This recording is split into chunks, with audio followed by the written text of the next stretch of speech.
Okay, next, tying in with reporting, we have detection and prevention controls. So which is most appropriate? And as with everything with IT, the answer is it depends.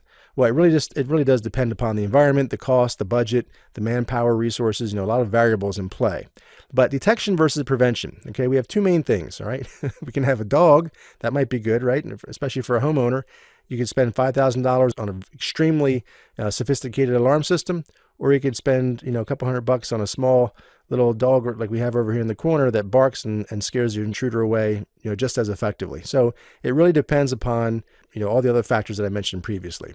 So when we're talking about detection and prevention controls, we have two main types. We have intrusion detection systems, and then we have intrusion prevention systems. So for an IDS system, they've been around for quite a while. They're fairly common, fairly easy to set up.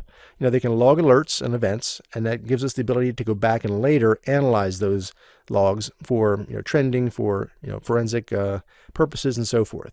And it also allows for a reactive response and for research. Okay, so that's the key word here, reactive. It's not going to give us the ability to be proactive. Intrusion prevention systems, on the other hand, they give us the ability to do a little more. Okay, it's a newer platform that's been over the last few years or so. They enable prevention, as the name implies, such as blocking an IP address. As soon as something gets detected, it might shut down a port. It might shut down a specific interface, right? So it gives us the ability to automatically start to prevent intrusions as they are identified. Now, we may or may not want to go that far and shut things down. We may want to actually just log so that we can go back and maybe honeypot somebody or let them come in and observe what they're doing. A lot of times that's just as valuable. You kind of get the tricks and tools that a hacker might use, which is fine as long as you know they're there and you're monitoring. Now, one more thing with IPS systems I forgot to mention is false positives could block legitimate traffic. All right, so that's what I mentioned before. We may or may not want to shut down an interface or shut down, a publicly accessible service. That could also be a hacker trick, right? They could come in knowing for a fact they're not actually trying to get in somewhere. They know that as soon as their activity is detected, that things are going to shut down. Well, they may just go out and start hitting, the perimeter defenses on purpose, not trying to get in, just so that you'll shut things down to keep you off kilter, so to speak. Okay, so our detection versus prevention controls, we have a number of things or components that make up these systems. All right, so we have an alert, which is a message generated from something called an analyzer, and that's a probe that indicates an interesting event, quote unquote, has occurred.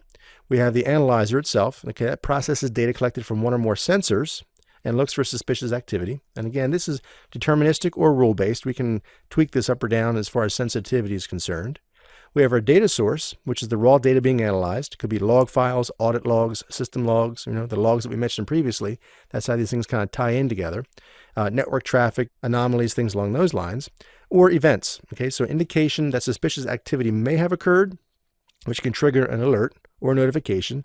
And then if that's confirmed, that event, which is, suspicious activity, if it's actually confirmed, hey, something happened here, then it becomes an incident. And then we have a manager. And that's an intrusion detection system console or an IDS console. And as the name implies, it's used to manage the system. Then we have notifications. It's a process by which the operator, the person manually operating these controls and so forth, they're alerted to an event or an incident. Again, depending upon is it a suspicious piece of activity or is it actually a confirmed breach or so forth, right? Becoming an incident. And then we have the operator, which is a user, an admin, what have you. They're responsible for the IDS in and of itself. And then, as I mentioned, the sensors, that's a primary data collection point for the IDS. So that sensor could be a device driver on a system, or it could be a separate physical device attached to a network to collect data. Could be a tap, could be some type of monitoring device inline in the data path, or it could be maybe split off of a patch panel to be taken out of band, but still monitor that traffic.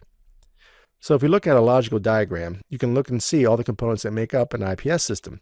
The data sources, the sensors, analyzers, administrators, operators, and so forth.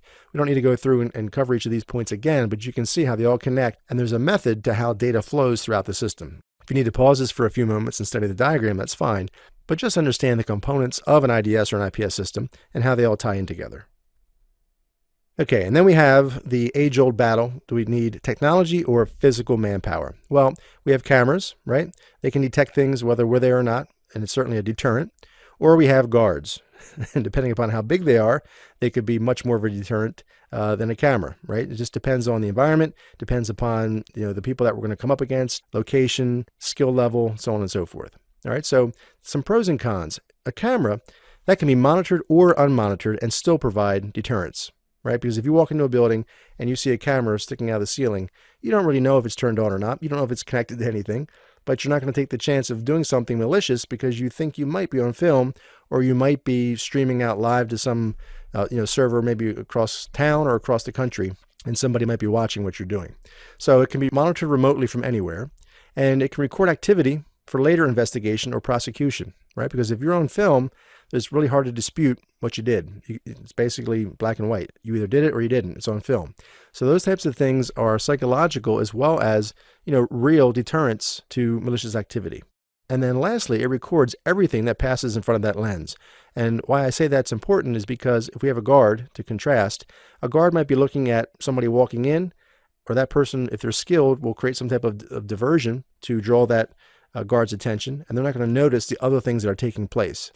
Whereas a camera will record everything, and then you can have different sets of eyes look at that recorded footage, and they may be able to pick out different things that maybe one person missed. So conversely, guards, they need to be physically present. They are subject to typical personnel issues, right? They have sickness, they might have recollection errors, they might miss something, they're focusing on one thing when something else has happened, like I mentioned. They potentially may be more cost effective depending upon the resource pool that's available and so forth, and the level of technicality and the level of features and sophistication you have in your camera system. So it just depends again. And the other benefit, right, is the fact that they're on site, so that they have the ability to provide a quick response in the event of an issue.